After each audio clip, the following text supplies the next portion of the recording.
Hello, Namaskar, welcome back to GH Academy. We were doing OPSC prelims PYQ question papers. So उसी के series में let's start with history paper 2020. कल 2019 का paper हमने upload किया था, आज 2020 से शुरू करते हैं. So the first question is what was the capital of वस महाजनपदा. इधर थोड़ा सा दिख नहीं रहा है ये, ठीक है, पर वस महाजनपदा 16 महाजनपद 16 महाजनपदास हुआ करते थे एंशियंट इंडिया में.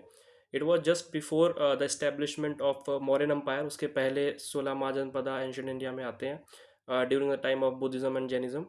तो इसकी कैपिटल क्या थी? तो इसका आंसर है Kaushambi. Again very simple question. This is the explanation. जो बाकी है, राजघाट जो कैपिटल थी वो काशी की थी, उज्जैनी अवंती की थी. Ahichchhatra was the capital of Panchal. So the next question is who among the following Gupta rulers were the first to bear political title of Maharaja Dhiraj? तो the answer is Chandragupta first. Chandragupta first Gupta dynasty से थे. Chandragupta first पहले ruler थे जिन्होंने महाराजा Dhiraj king of Kings का title लिया था. और जो श्रीगुप्त थे, जो फाउंडर थे गुप्ता डायनेस्टी के, उनका जो टाइटल था वो था Maharaja. Next question is who overthrew Rashtrakutas in 973 AD. तो इसका आंसर है Taila second of western Chalukya. ये भी डायरेक्ट क्वेश्चन है, इसमें ज़्यादा कुछ है नहीं. ये सीधा जब डायनेस्टीज हम पढ़ते हैं एंशियंट इंडिया में, या the transition phase between ancient and medieval India, यानी कि the time period between Harsha and after that the Turkish invasion, तो उसके बीच का जो टाइम पीरियड है, इसकी हिस्ट्री जब पढ़ते हैं तो यहाँ पे डायरेक्टली रूलर्स है, कुछ डायनेस्टीज़ हैं अलग अलग पार्ट्स में इंडिया के, उसके बारे में थोड़ा सा पढ़ना होता है. आई विल सजेस्ट कि एनसीईआरटी, जो तमिलनाडु बोर्ड की एनसीईआरटी है क्लास 11th की, उसमें बहुत अच्छे से ये सारी चीज़ें मैंशनड है. उसको आप यूज़ कर सकते हैं इसके एंशियंट और मेडिवल के सोर्स के लिए. बहुत ज़्यादा अच्छे से उन्होंने डायनेस्टीज़ वगैरह को एक्सप्लेन किया हुआ है. It's a highly recommended book from my side. Next question is which of the following Mughal sources was translated into Persian by Painda Khan? So the answer is Babarnama. Babarnama was originally written in Chagatai Turkish language. इसको बाद में अकबर के time period में पाइंदा Khan and Abdul रहीम खाने खाना ने translate किया था.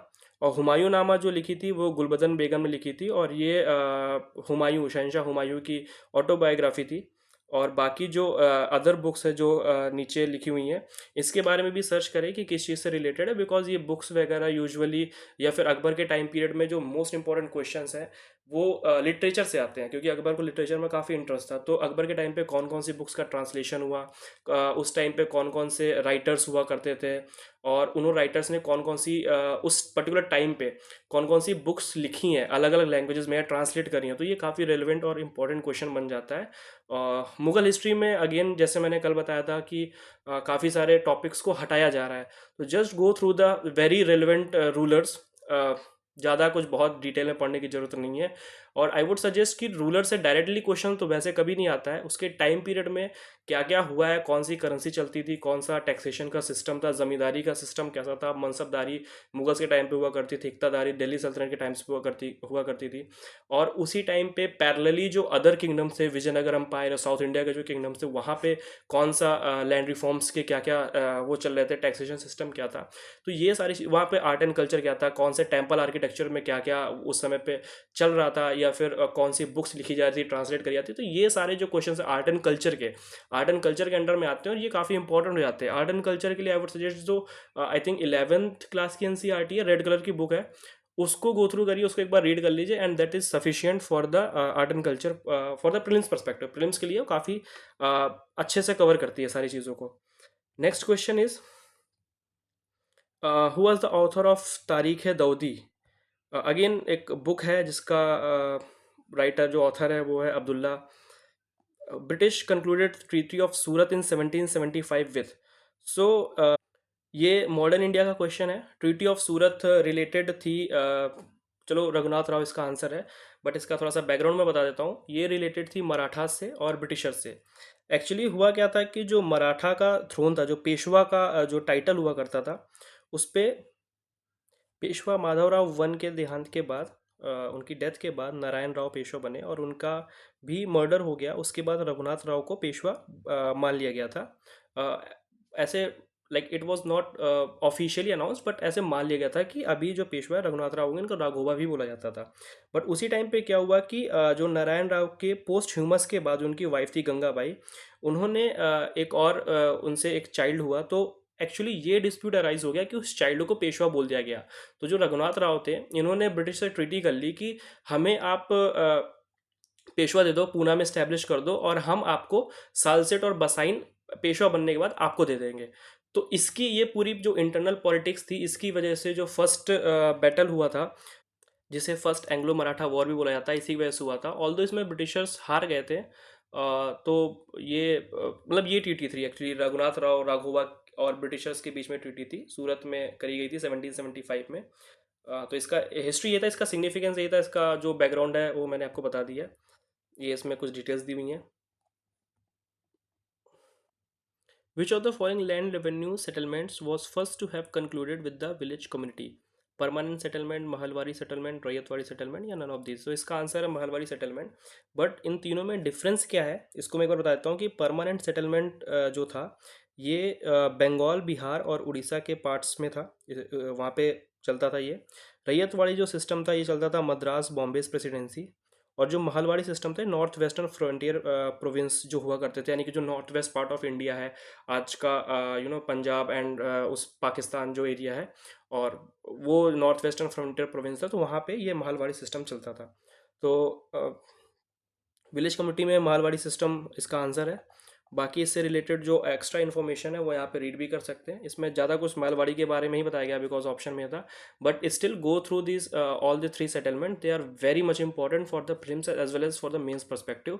इससे क्वेश्चंस जरूर आते हैं कि तीनों में डिफरेंस क्या है। तो तीनों में एटलीस्ट 5 to 10 पॉइंट्स आपके डिफरेंस आपके पास होने चाहिए।